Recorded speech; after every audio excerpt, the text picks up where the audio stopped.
आजादी का अमृत महोत्सव।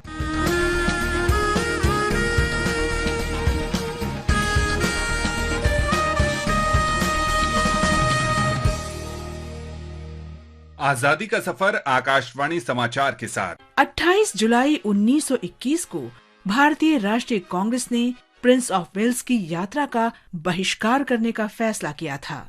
वर्ष 1920 में देश में असहयोग आंदोलन की शुरुआत हुई थी।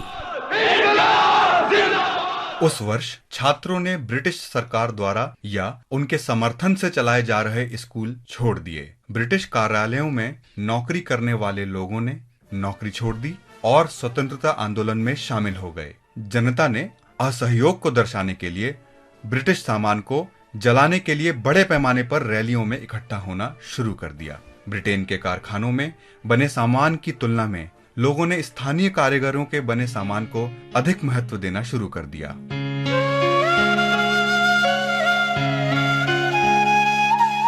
अट्ठाईस जुलाई 1921 को अखिल भारतीय कांग्रेस कमेटी ने असहयोग आंदोलन के संबंध में एक बैठक बुलाई। कांग्रेस ने इस राष्ट्रव्यापी आंदोलन के एक हिस्से के रूप में नवंबर में प्रिंस ऑफ वेल्स की यात्रा का बहिष्कार करने का फैसला किया। प्रिंस ऑफ वेल्स को प्रथम विश्व युद्ध के दौरान भारतीयों द्वारा निभाई गई आवश्यक भूमिका के लिए धन्यवाद देने के वास्ते भारत का दौरा करना था। नवंबर में प्रिंस ऑफ वेल्स की यात्रा का बहिष्कार करने के फैसले का मतलब था कि भारत अंततः ब्रिटेन के शाही परिवार के समक्ष उसकी अवज्ञा का प्रदर्शन कर सकता है।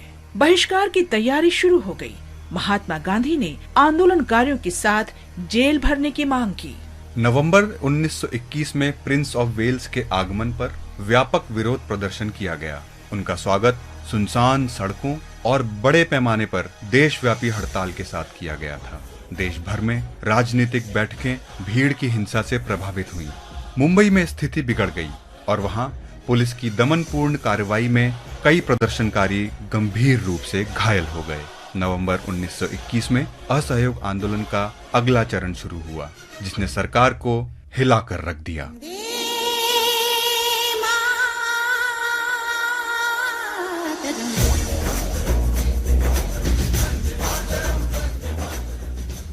हम स्वतंत्रता सेनानी रामेश्वर ठाकुर को भी याद कर रहे हैं। उनका जन्म 28 जुलाई 1927 को झारखंड के गोड्डा जिले के ठाकुर गंगटी गांव में हुआ था। वो 1942 में भारत छोड़ो आंदोलन में सक्रिय रूप से शामिल थे। ठाकुर झारखंड के संथाल परगना की राजमहल पहाड़ियों में लगभग 6 महीने तक भूमिगत रहे, लेकिन उन्हें ब्रिटिश विरोधी गतिविधियों के लिए गिरफ्तार कर लिया गया और कोलकाता सेंट्रल जेल भेज दिया गया।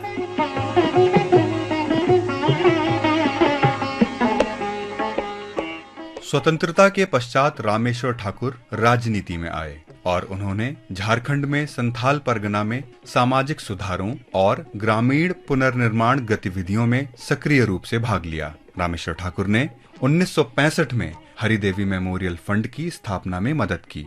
1976 में उन्होंने गोड्डा में हरिदेवी ग्रामीण रेफरल अस्पताल और 2002 में अपने पैतृक गांव ठाकुर गंगटी में कैंसर, कुष्ठ रोग और टीबी के लिए अस्पताल स्थापित करने में मदद की। रामेश्वर ठाकुर ने 1998 से 2001 तक और फिर नवंबर 2004 के बाद भारत स्काउट्स एंड गाइड्स के अध्यक्ष के रूप में कार्य किया। उन्होंने 2007 में कर्नाटक के 15वें राज्यपाल के रूप में शपथ ली। 24 जून 2009 को शेष कार्यकाल के लिए उन्हें मध्य प्रदेश स्थानांतरित कर दिया गया। रामेश्वर ठाकुर 15 जनवरी 2015 को मृत्यु तक लोगों की भलाई के लिए काम करते रहे। आकाशवाणी समाचार की ओर से महान भारतीय को नमन। आज हम मध्य प्रदेश के नन्हे खां को भी याद कर रहे हैं। उन्होंने 1857 के स्वतंत्रता के पहले संग्राम के दौरान अपने इलाके के विद्रोहियों के साथ कई अवसरों पर ब्रिटिश सेना से लड़ाई लड़ी। नन्हे खां को अंग्रेजों ने एक मुठभेड़ के दौरान पकड़ लिया और 28 जुलाई 1857 को उन्हें फांसी दे दी गई। वीर शहीद को हमारा शत शत नमन। आज बस इतना ही। आजादी का सफर आकाशवाणी समाचार के संग। कल फिर मिलेंगे नई कड़ी के साथ।